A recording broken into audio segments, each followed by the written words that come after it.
Bonjour et bienvenue sur alphaon.com. Nous sommes dans le chapitre libvirt et dans ce module, nous allons voir comment gérer la machine virtuelle avec Virch. Nous allons donc voir les premières connexions. Nous allons découvrir ensemble comment lister les VM, comment démarrer, les arrêter, les suspendre, les relancer. Nous allons également voir comment on peut obtenir des infos sur les DOM-U, le matériel, la mémoire, et je vous montrerai également comment modifier certains paramètres, des paramètres en ligne, pendant que la machine fonctionne, mais également des paramètres dans les fichiers de configuration.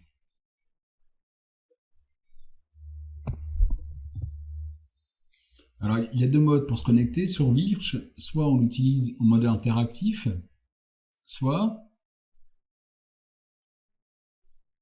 on ouvre le shell. Une fois qu'on a fait ça, on va trouver différentes commandes. Alors, je ne vais pas vous faire la liste, je vais plutôt vous les montrer.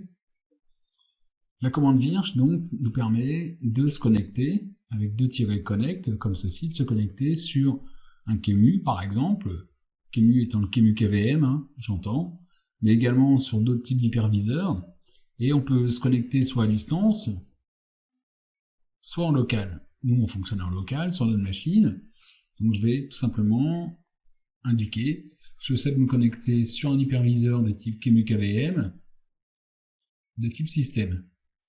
C'est toujours le même principe, on a toujours système. Donc maintenant je suis connecté, il me dit avec la commande help, tu vas avoir des informations, si tu veux sortir, c'est quit. Moi ce que je voudrais voir, c'est lister les machines.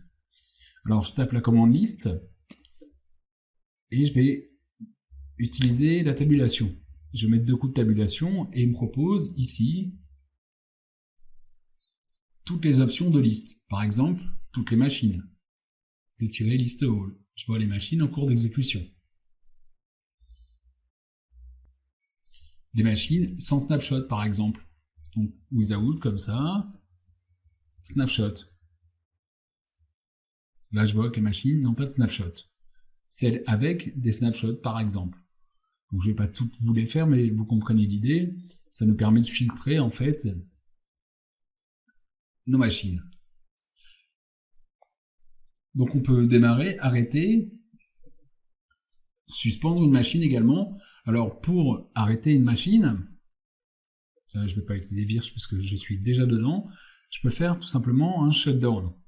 Shutdown est le nom de la machine, par exemple, ou le nom du domaine en fait. Le nom de la machine, le nom de domaine. Web service, il me dit le domaine web service est en cours d'arrêt. Je peux lancer la commande console, éventuellement, sur web service. Et là, je vois en fait la machine en cours d'arrêt. Tout simplement. Voilà, elle est en train de s'arrêter, donc j'ai ouvert une console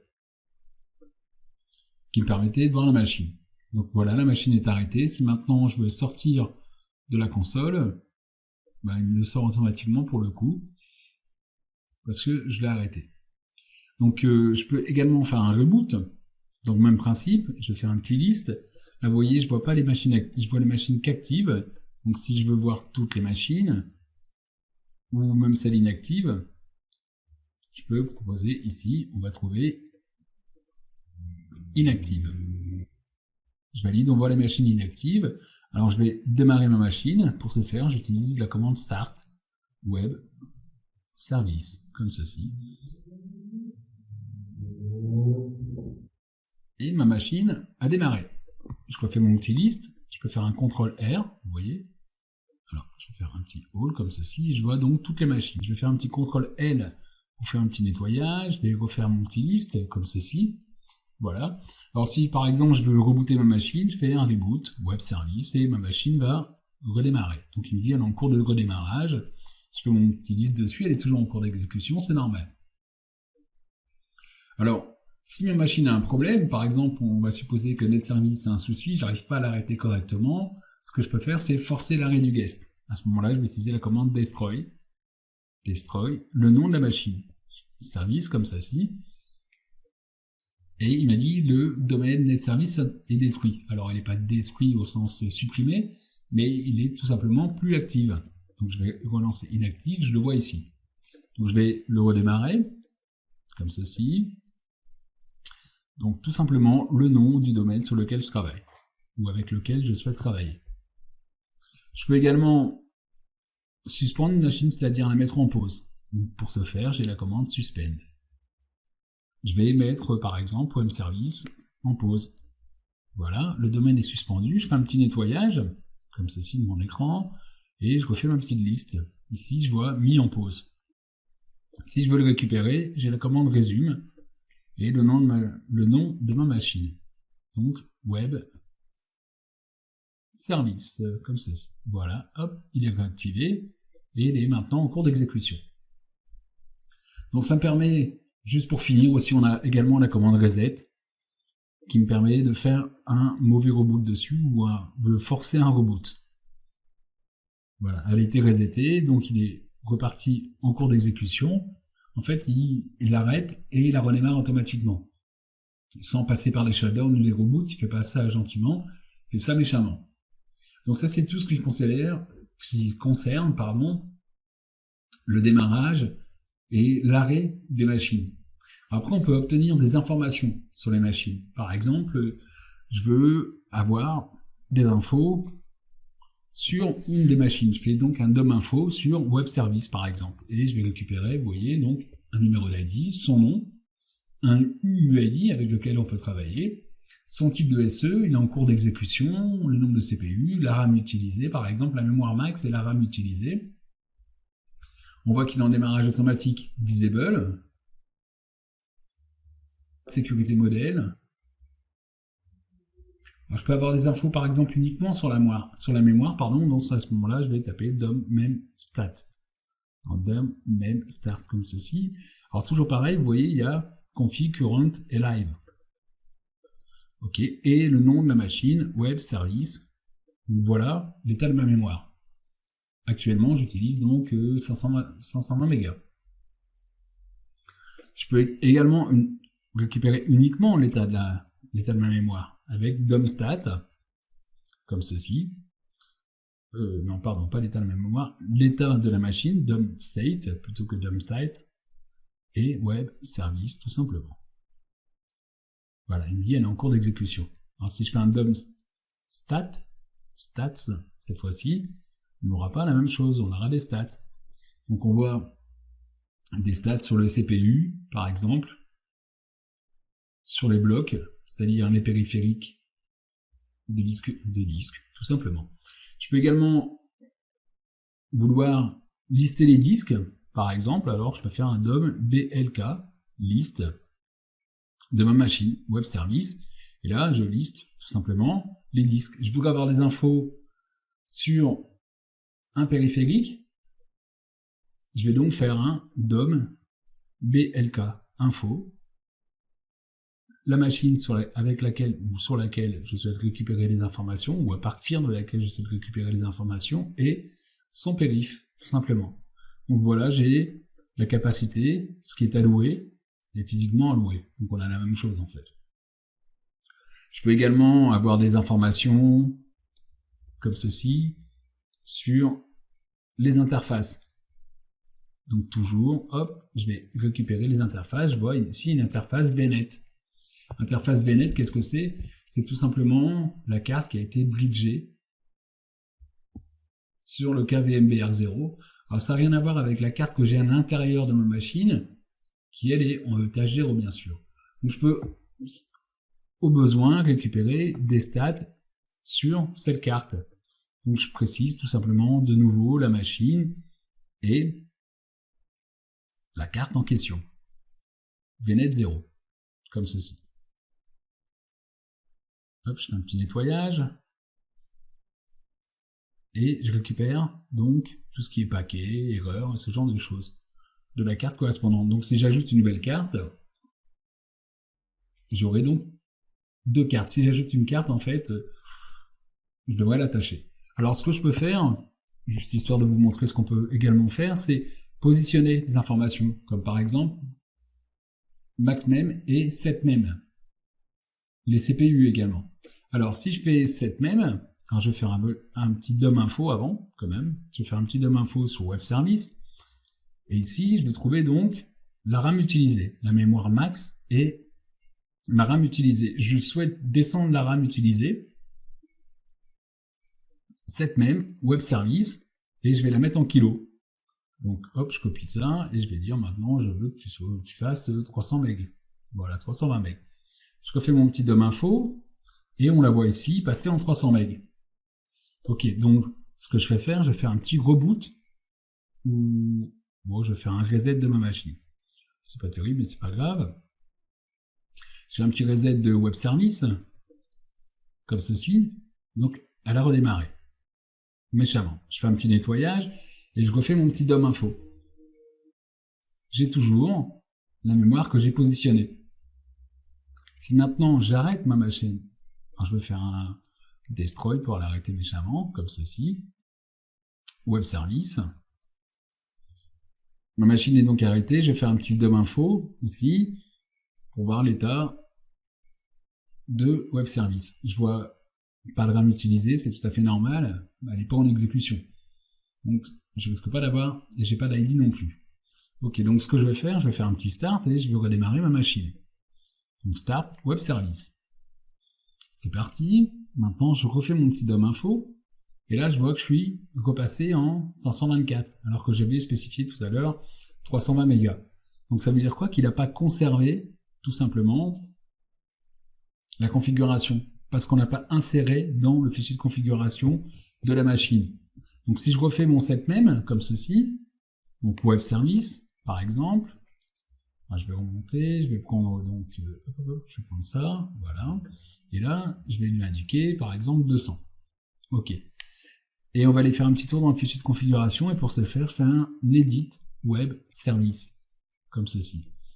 Et ici, je vois quoi? Le fichier de configuration, 524, 42, 48, 288, pardon. Donc dans le fichier de configuration, il conserve toujours les paramètres spécifiés lors de l'installation.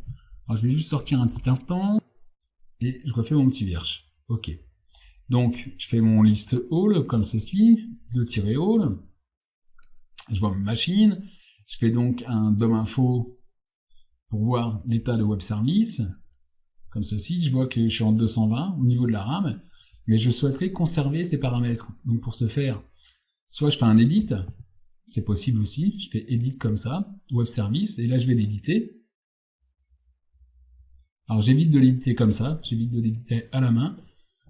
Pour la RAM, je vais reprendre, on va faire comme ça, hop, on va faire CTRL-R, set même, voilà, web service, et je vais regarder si j'ai pas des options. Je mets 2 tirets, et si j'ai option en kilobits par exemple, en taille, en live, donc c'est ce qu'on utilise par défaut, et config également. Donc il va, hop, config, il va le placer dans le fichier de configuration. Donc si je refais mon edit, comme ceci, de web service, là, je vois que le fichier a bien été modifié. Donc, si je sors de là, c'est un VI, donc je fais un 2.Q pour sortir. Donc, je fais tout simplement un destroy de ma machine web service, comme ceci. Ok, il est bien détruit. Je fais un petit nettoyage. Je fais un edit de web service. On a bien 200. Dans le fichier de configuration, la machine est arrêtée, où je refais mon start de tout à l'heure, voilà, CTRL-R, ainsi de suite, start, mon DOM info dessus, sur ma machine web service, je vois bien que là j'ai conservé les paramètres. Donc c'est pareil pour cette vCPU, comme ceci, où là je mets web service, et $count, je mets le nom de processeur que je veux utiliser, par exemple 2, et -config pour le conserver dans la config, comme ceci. Et là c'est bon, il est parti. Alors si je l'abaisse, il veut bien, oui il veut bien que je l'abaisse, donc voilà, je l'ai abaissé dans la configuration. Si je fais un DOM info maintenant, sur web service, comme ceci, je vois que j'ai toujours seulement j'ai toujours mes 2 CPU. Je l'ai mis dans la configuration, mais je ne l'ai pas mis en live. Alors si j'essaye en live, je serais peut-être refusé, ça dépend des configurations en fait des systèmes, et là je suis en virtualisé plus virtualisation, parce que mon OS, mon Red Hat est en virtualisation, voilà, il ne veut pas que je le descende, c'est tout à fait normal, donc il faut que je passe par la config, comme j'avais fait, Donc si je fais de nouveau mon edit web service, comme ceci, et si je cherche le nombre de processeurs, on voit ici à la ligne statique current 1. Hop, et je sors de là. Ok, j'enregistre ça.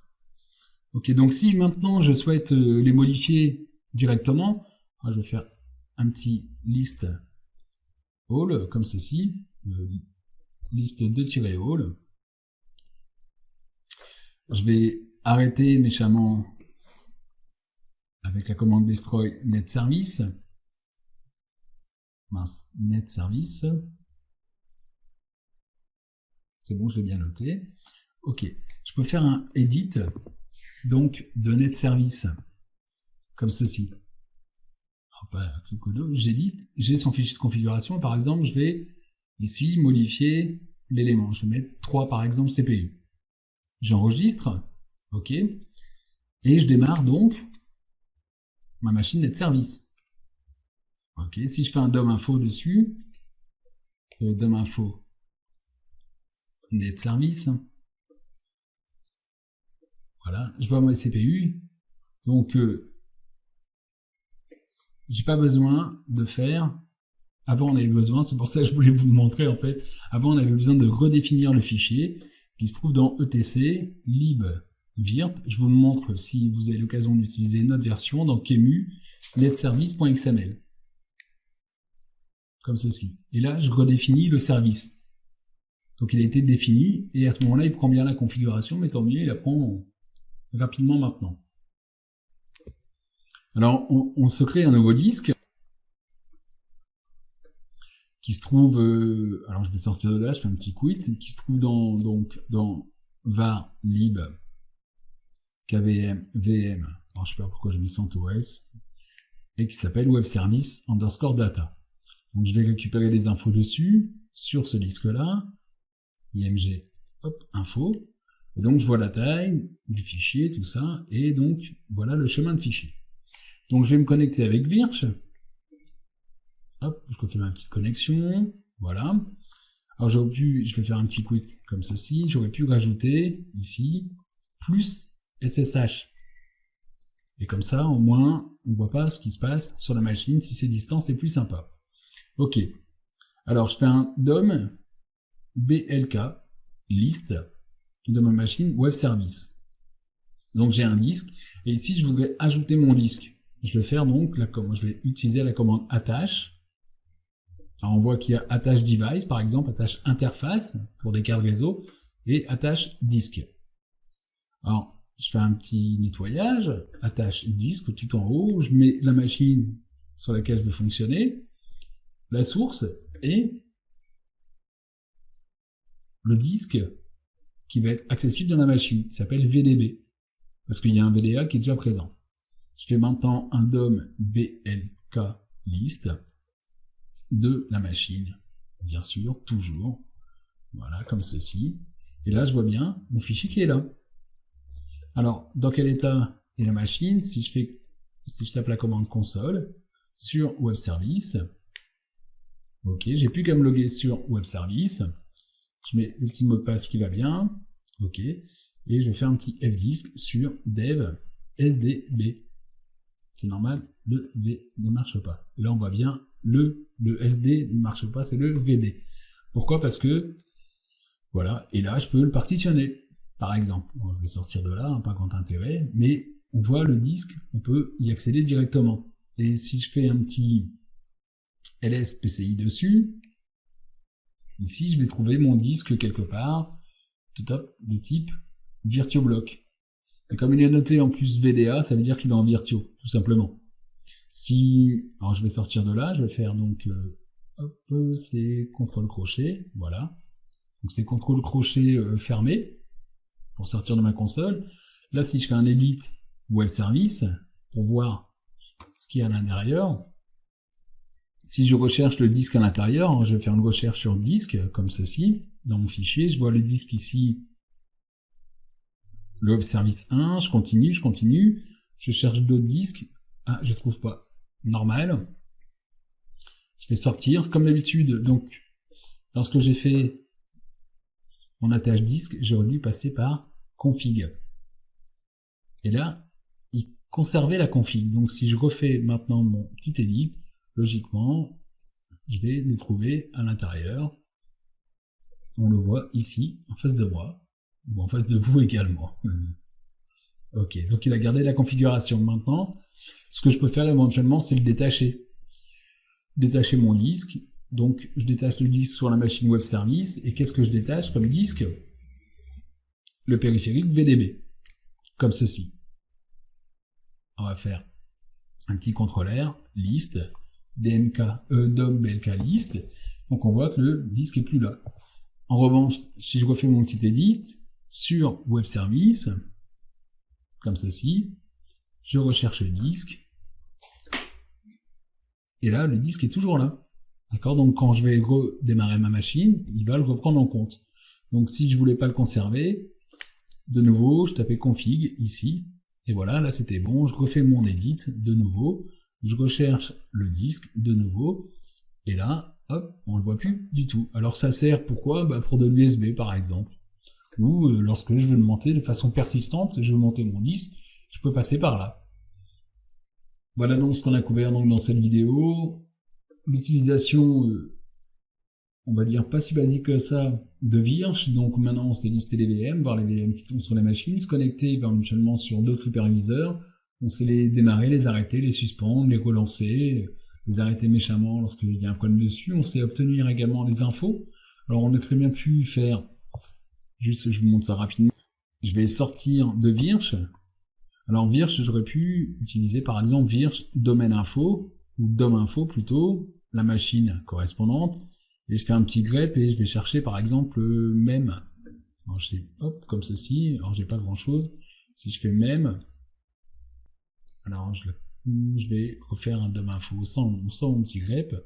Ici donc par exemple c'est, voilà, en français, donc je fais par exemple, hop, comme ça, mémoire. Et là je peux voir la mémoire utilisée. Par exemple, donc je peux, comme je disais, automatiser tout ça. Dans des scripts, je peux vérifier les états de mémoire, ce genre de choses, par exemple. Alors Virch, c'est vraiment un produit très intéressant, surtout lorsqu'on doit faire de l'administration distante, créer les machines distantes, ce genre de choses, c'est très très rapide. Pour récupérer les infos sur les machines, c'est très très rapide. Même, vous avez vu, pour ajouter un disque, c'est très rapide. Je trouve ça moins plus rapide qu'une interface graphique, mais on va quand même voir la version interface graphique dans une prochaine vidéo consacrée à Virt Manager. Je vous dis donc à très bientôt sur alphorn.com.